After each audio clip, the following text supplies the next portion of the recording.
Welcome to all my dear students. हमारा topic चल रहा है न्यूटन्स लॉज ऑफ मोशन।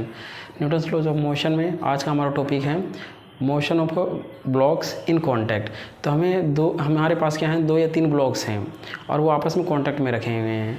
जब वो आपस में कांटेक्ट रखे हैं और हमने उसमें कुछ फोर्स लगाया है किसी ब्लॉक पे भी, तो उसमें कुछ एक्सेलरेशन प्रोड्यूस होगी। तो हमें एक्सेलरेशन की वैल्यू निकालनी है और जो उनके बीच में कांटेक्ट है उनके लगने वाला एक फोर्स होगा जिसको बोलेंगे कांटेक्ट फोर्स। तो उस कांटेक्ट फोर्स की वैल्यू निकालनी है। तो ये जो प्रॉब्लम्स हैं ये हमें क्या करना है कि डेरिवेशन उनके देखने हैं, कैसे फ्री बॉडी डायग्राम बनाएंगे और हम कैसे कैसे ये फोर्सेस लगते हैं उनकी वैल्यूज़ निकालना देखेंगे। तो अगर हम ये चीज़ें मतलब उनकी इक्वेशन बनाना सीख गए तो हम किसी भी प्रॉब्लम को ईजिली सॉर्ट आउट कर सकते हैं। तो लेट विद स्टार्ट। पहला है कि सपोज ये कोई सरफेस है, ये ब्लॉक ए है और दूसरा ब्लॉक है B. Block A block B, इसका मास है m1 और दूसरे का मास है m2। और ये जो सरफेस है ये कैसे है, स्मूथ सरफेस। हम सरफेस को लेके चलेंगे क्या, स्मूथ सरफेस। कैसे है, स्मूथ। अब हमने क्या करा है कि इस वाले सरफेस, इस वाले m1 पे एक फोर्स लगाया है जिसकी वैल्यू क्या है f, इस डायरेक्शन में। हमें क्या करना है कि अब पहले हम सबसे पहले इनका क्या फ्री बॉडी डायग्राम ड्रॉ करते हैं। फ्री बॉडी डायग्राम ड्रॉ करो m1 का। किसका, FBD ऑफ m1। कैसे होगा, m1 लिया, m1 हो गया, इस पर फोर्स क्या हो गया f, अप्लाइड फोर्स। f क्या है यहाँ पे, अप्लाइड फोर्स। f यहाँ कहाँ लिख लो, अप्लाइड फोर्स। f क्या है, अप्लाइड फोर्स। अब ये m1 और m2 में कांटेक्ट है ये लाइन, तो जब हम इसको इधर खींचेंगे तो इनके बीच में लगने वाला जो कांटेक्ट फोर्स होगा वो इसको अपोज करेगा मोशन को, लेकिन m2 को क्या करेगा, सपोर्ट करेगा। तो कांटेक्ट फोर्स इन दोनों के बीच में लगने वाला m1 के लिए तो क्या करेगा, अपोज करेगा इसके मोशन को, लेकिन m2 के लिए लगने वाला कांटेक्ट फोर्स की डायरेक्शन इधर हो जाएगी और वो क्या करेगा, सपोर्ट करेगा। तो लेट जो इनके बीच में लगने वाला कांटेक्ट फोर्स है वो स्मॉल f है। तो एक्सेलरेशन की डायरेक्शन किधर होगी, फोर्स हम इधर लगा रहे हैं a। और अगर हम अब हम इसमें इक्वेशन ड्रॉ करें, ये पहले m2 का फ्री बॉडी डायग्राम ड्रॉ कर लेते हैं m2। तो इसमें लगने वाला जो कांटेक्ट फोर्स की डायरेक्शन किधर हो जाएगी, ऐसे, क्योंकि इसके अगर कांटेक्ट फोर्स इसमें m1 पे इधर लग रही है तो दूसरी की डायरेक्शन ऐसे हो जाएगी और एक्सेलरेशन के ब्लॉक इधर जा रहा है इस वाले डायरेक्शन में। तो इसकी इक्वेशन बनाए अगर हम, इक्वेशन क्या बनेगी, देखो f minus small f is equal to m1 into a, पहले वाले के। दूसरे वाले के लिए क्या होगा, FBD हमने इसका बना रखा है m2 का, ये क्या होगा f इक्वल्स टू क्या होगा m2, इस वाले फोर्स कांटेक्ट फोर्स की वजह से ही ब्लॉक मूव कर रहा है, तो m2 इंटू a। तो f की वैल्यू हम इसमें इक्वेशन नंबर 1 है, इक्वेशन नंबर 2 है। तो इक्वेशन नंबर f की वैल्यू यहाँ पर उठा के रख देते हैं। तो f की माइनस f की वैल्यू कितनी है, m2a। f की वैल्यू हो गई m2a इजगल टू क्या है, m1a। तो f इजगल टू क्या हो जाएगा, m1 plus m2 into a। तो क्या हो गया, f इजगल टू क्या हो गया, m1 plus m2 into a, या फिर a बराबर कितना हो गया, f अपॉन में m1 प्लस m2। तो एक्सेलरेशन की वैल्यू क्या आ जाएगी, एक्सेलरेशन की वैल्यू क्या आ जाएगी, जो टोटल हम फोर्स लगा रहे हैं अपॉन में दोनों ब्लॉक एक ही साथ मूव कर रहे हैं कि ये पूरा सिस्टम एक साथ हो गया, ये दोनों ब्लॉक है पूरे सिस्टम को कंसीडर करें। तो एक्सेलरेशन बराबर क्या होता है, फोर्स अपन में टोटल मास। तो ये एक्सेलरेशन की वैल्यू आ गई। अगर कांटेक्ट फोर्स f की वैल्यू निकालें, f बराबर क्या हो जाएगा, देखो m2a की वैल्यू रख दो यहाँ से, f अपॉन में क्या आ जाएगा m1 प्लस m2। तो ये f की वैल्यू आ गई। हमारे पास 2 ही अननोन वैल्यूज थी, एक कांटेक्ट फोर्स f और जिस एक्सेलरेशन से ये ब्लॉक इस डायरेक्शन में मूव करेगा। तो एक्सेलरेशन निकालना था हमें और क्या, कांटेक्ट फोर्स f की वैल्यू निकालनी है। f यहाँ क्या है, कांटेक्ट फोर्स। f क्या है यहाँ, कांटेक्ट फोर्स। और कैपिटल F क्या है, अप्लाइड फोर्स। स्मॉल f क्या है, कांटेक्ट फोर्स। तो ये पहला वाला है। हमने क्या करा है, लाइटर m1 क्या है, लाइटर मास है, इसका साइज छोटा रखेगा तो लाइटर मास पे हमने फोर्स लगाया है। अगर लाइटर मास पे हम फोर्स ना लगा के हेवियर लगाते हैं तो केस नंबर केस 2 सारे डेरिवेशन ऐसे हो जाएंगे। देखो क्या होगा,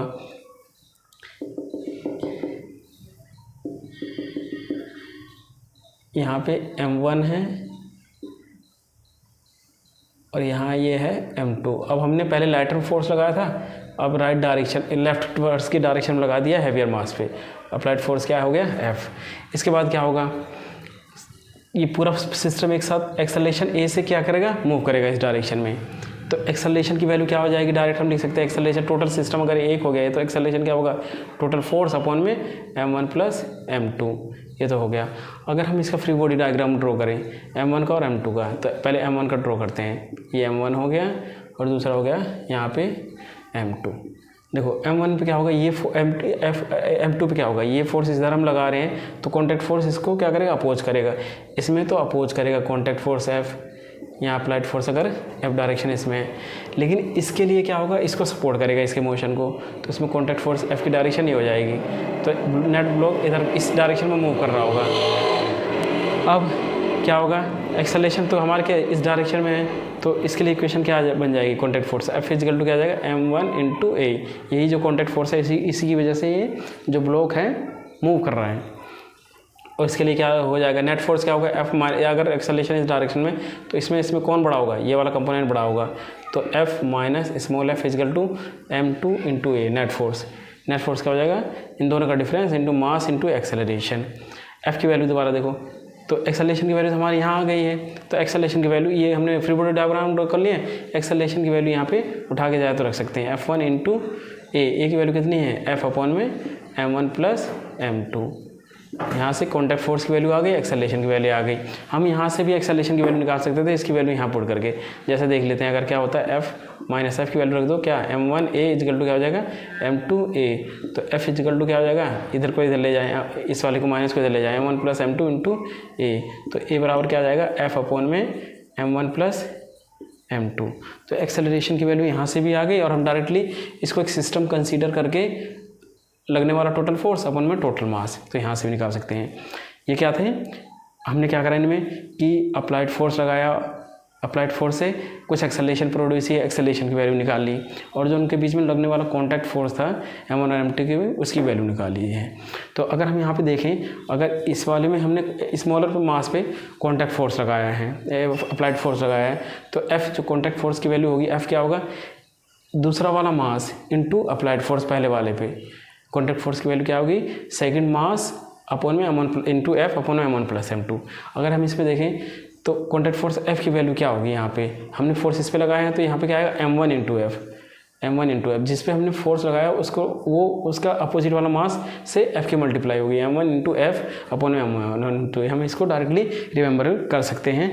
ये क्या हो जाएगा, शॉर्ट ट्रिक। अगला है कि अगर 2 ब्लॉक रह गए ना, 3 ब्लॉक होते कॉन्टैक्ट में, तो कैसा होता।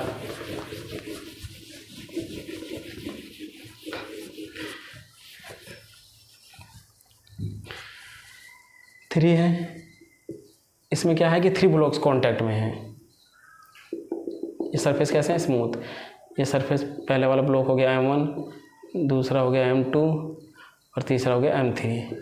ये m1 m2 और m3, m1 m2 m3। हमने फोर्स लगाया सपोज पहले इस डायरेक्शन में, अप्लाइड फोर्स क्या होगा, कैपिटल F, नेट ब्लॉक इस डायरेक्शन में ही मूव करेगा, पूरे को एक सिस्टम मान लेते हैं। तो एक्सेलरेशन की वैल्यू क्या आ जाएगी, F अपॉन में m1 plus m2 plus m3। तो ये तो हमारा एक्सेलरेशन, हम डायरेक्टली इसका रिजल्ट लिख सकते हैं। और अब हम फ्री बॉडी डायग्राम ड्रॉ करते हैं सेपरेटली, m1 m2 और m3। हम लेट जो कॉन्टैक्ट फोर्स है m1 और m2 के बीच में क्या है, कॉन्टैक्ट फोर्स क्या, उसकी वैल्यू मान ली सपोज हमने क्या है F1, और m2 और m3 के बीच में जो कॉन्टैक्ट फोर्स है उसकी वैल्यू क्या है F2। दोबारा से m1 और m2 के बीच में लगने वाला कॉन्टैक्ट फोर्स की वैल्यू F1 लेट की हमने, m2 और m3 के बीच में लगने वाला कॉन्टैक्ट फोर्स की वैल्यू कितनी है, F2। तो फ्री बॉडी डायग्राम ड्रॉ करते हैं पहले किसका, m1 का। तो m1 फोर्स हमने इसी पे लगाया है m1 पे, तो अप्लाइड फोर्स F। तो ये कॉन्टैक्ट फोर्स क्या करेगा, इसके मोशन को अपोज करेगा इनमें लगने वाले, तो इसकी डायरेक्शन ऐसे हो जाएगी, नेट डायरेक्शन किधर होगी, एक्सेलरेशन की डायरेक्शन में इधर। तो इसकी इक्वेशन क्या आ जाएगी, F minus small f is equal to mass इसका इंटू एक्सेलरेशन। सेकेंड वाला केस क्या बन सकता है, अगर ये m2 है तो इनके बीच में लगने वाला कॉन्टैक्ट फोर्स इसके लिए क्या इस डायरेक्शन में काम करेगा, F1 है ये, F minus F1 upon m2। अब इनके और इनके बीच में लगने वाले कॉन्टैक्ट फोर्स की डायरेक्शन इधर हो जाएगी, और इनके और इसके बीच में कॉन्टैक्ट फोर्स क्या करेगा, इसको इसके और इसके बीच में लगने वाला ये तो सपोर्ट करेगा, पर ये वाला इसका इनर्शिया की वजह से इसको अपोज करेगा। तो F2 की वैल्यू क्या हो जाएगी इस डायरेक्शन में। लेकिन नेट एक्सेलरेशन किधर है, इस डायरेक्शन में। तो इन दोनों में कौन कंपोनेंट बड़ा होगा, ताकि मोशन इधर की तरफ हो, F1 बड़ा होगा F2 से। जितना बड़ा होगा उसी का डिफरेंस से वो मूव करेगा, उसी के मतलब वही नेट फोर्स होगा, उसी नेट फोर्स से ही वो मूव करेगा। तो F1 minus F2 is equal to mass, net force क्या हो जाएगा, मास इसका इंटू एक्सेलरेशन। थर्ड केस क्या बन सकता है, M3, नेट एक्सेलरेशन तो इसी डायरेक्शन में है। ब्लॉक क्या करेगा, अब M2 और M3 के बीच में लगने वाला कॉन्टैक्ट फोर्स की वैल्यू क्या है, F2। ये M2 को तो अपोज कर रहा था, लेकिन F2 को क्या करेगा, सपोर्ट करेगा। तो F2 के लिए इसकी डायरेक्शन हो जाएगी, M2 के लिए इसकी डायरेक्शन हो जाएगी इस डायरेक्शन में, इसकी वजह से मोशन होगा। तो इसके लिए हम इक्वेशन क्या ला सकते हैं, इस फोर्स की वजह से ही, कॉन्टैक्ट फोर्स की वजह से ही मोशन हो रहा है। तो ये M3, तो M3 इजिकल टू क्या हो जाएगा, F2 इजिकल टू क्या हो जाएगा, M3 इंटू A। अगर हम किसकी वैल्यू निकालें, F2 की, F की वैल्यू, F2 की वैल्यू निकालें, F2 जो वैल्यू हो जाएगी क्या हो जाएगी, F2 की वैल्यू क्या हो जाएगी, M3 इंटू A की वैल्यू कितनी है, F अपॉन में M1 plus M2 plus M3। हमारे पास क्या है, M1 M2 M3 non values होंगी और अप्लाइड फोर्स भी नॉन वैल्यूज होगा। तो कॉन्टैक्ट फोर्स F2 की वैल्यू निकल गई। बचा क्या है, एक्सेलरेशन भी निकल गया है। बचा हमारे पास क्या है, F1।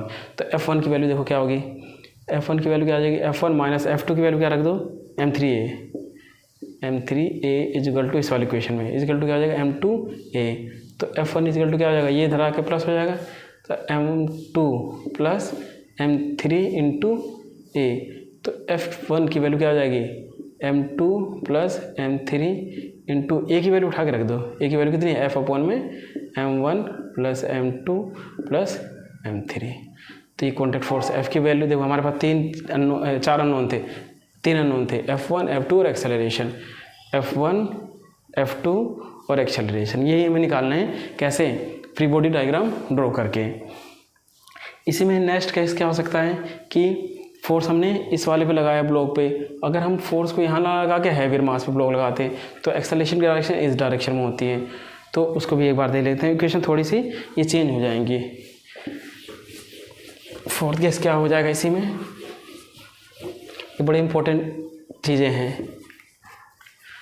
फोर्थ केस क्या हो जाएगा, फोर्स की डायरेक्शन हमने क्या हैवियर मास पे लगाया, फोर्स की डायरेक्शन इस डायरेक्शन में लगा दिया F। तो F1 तो हमने कॉन्टैक्ट फोर्स मान लिया M1 M2 की, F2 की कॉन्टैक्ट फोर्स की वैल्यू कितनी है, M2 और M3 की। तो एक्सेलरेशन प्रोड्यूस क्या होगा, नेट फोर्स अप्लाइड अपॉन में M1 plus M2 plus M3, ये वैल्यू आ गई एक्सेलरेशन की। इसके बाद में M1 का अगर मैं फ्री बॉडी डायग्राम अब ड्रॉ करूँ, तो अब M1 के लिए फ्री बॉडी डायग्राम देखो क्या होगा, नेट एक्सेलरेशन की डायरेक्शन अब क्या होगी, चेंज हो जाएगी। नेट एक्सेलरेशन की डायरेक्शन क्या हो जाएगी, इस डायरेक्शन में। अब क्या होगा, M1 यहाँ हो गया, यहाँ लिख लो M2 और यहाँ पे M3, साइमल्टेनियसली तीनों को बनाते हैं। M3 का अगर हम बनाएं तो M3 फोर्स इस डायरेक्शन में लग रहा है, नेट एक्सेलरेशन की डायरेक्शन होगी लेफ्टवर्ड F। तो इनके बीच में लगने वाला कॉन्टैक्ट फोर्स की वैल्यू क्या हो गई, F2। इन दोनों के बीच में लगने वाले कॉन्टैक्ट फोर्स की वैल्यू हो गई F2। तो इसके लिए इक्वेशन क्या बन जाएगी, ये क्या हो जाएगी, इसमें और इसमें कौन बड़ा है, ये, ताकि एक्सेलरेशन इधर की डायरेक्शन में हो गई। तो F बड़ा है किससे, F2 से। नेट फोर्स क्या हो जाएगा, मास इंटू एक्सेलरेशन, ये बन गई इक्वेशन। इसके लिए क्या हो जाएगा, इसके लिए क्या हो जाएगा, ये वाला F2 जो है इसको तो सपोर्ट करेगा, पर M1 इनके बीच, F1 जो है इसके बीच में ये इसको अपोज करेगा। तो इस ऐसा बन जाएगा F2 और F1, लेकिन एक्सेलरेशन डायरेक्शन किधर होगी, इस डायरेक्शन में। तो F2 और F1 में कौन बड़ा होगा, F2 बड़ा होगा, ताकि इधर की तरफ मोशन हो रहा है।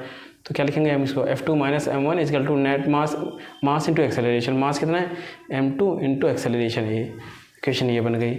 अगर हम इस वाले के केस में एनालाइज करें तो क्या होगा, अब F1 की वजह से F1 इसको तो क्या कर रहा था, अपोज कर रहा था इसके मोशन में, लेकिन इसके मोशन को क्या करेगा, सपोर्ट करेगा। तो ये F1 हो गया, नेट एक्सेलरेशन इसी डायरेक्शन में हो गई। तो F1 की वैल्यू कितनी हो जाएगी, मास इंटू एक्सेलरेशन। एक्सेलरेशन की वैल्यू हम यहाँ से निकाल ही चुके हैं। तो F1 की वैल्यू क्या हो जाएगी, contact force M1 into A की वैल्यू कितनी है, F अपॉन में M1 plus M2 plus M3, ये आ गया कॉन्टैक्ट। एक्सेलरेशन आ गया, F1 आ गया, बचा क्या हमारे पास, F2 बचा है। F2 की वैल्यू यहाँ से निकाल लो।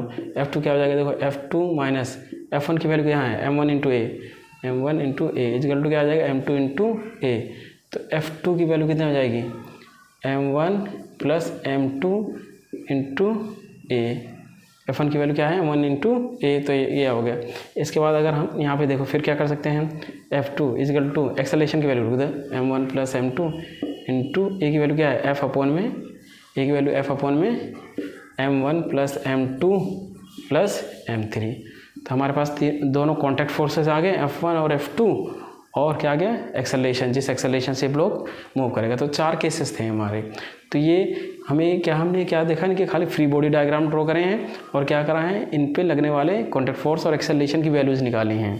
तो इस कंसेप्ट का इस्तेमाल करके हम कैसे भी प्रॉब्लम को सोल्व कर सकते हैं। Thank you.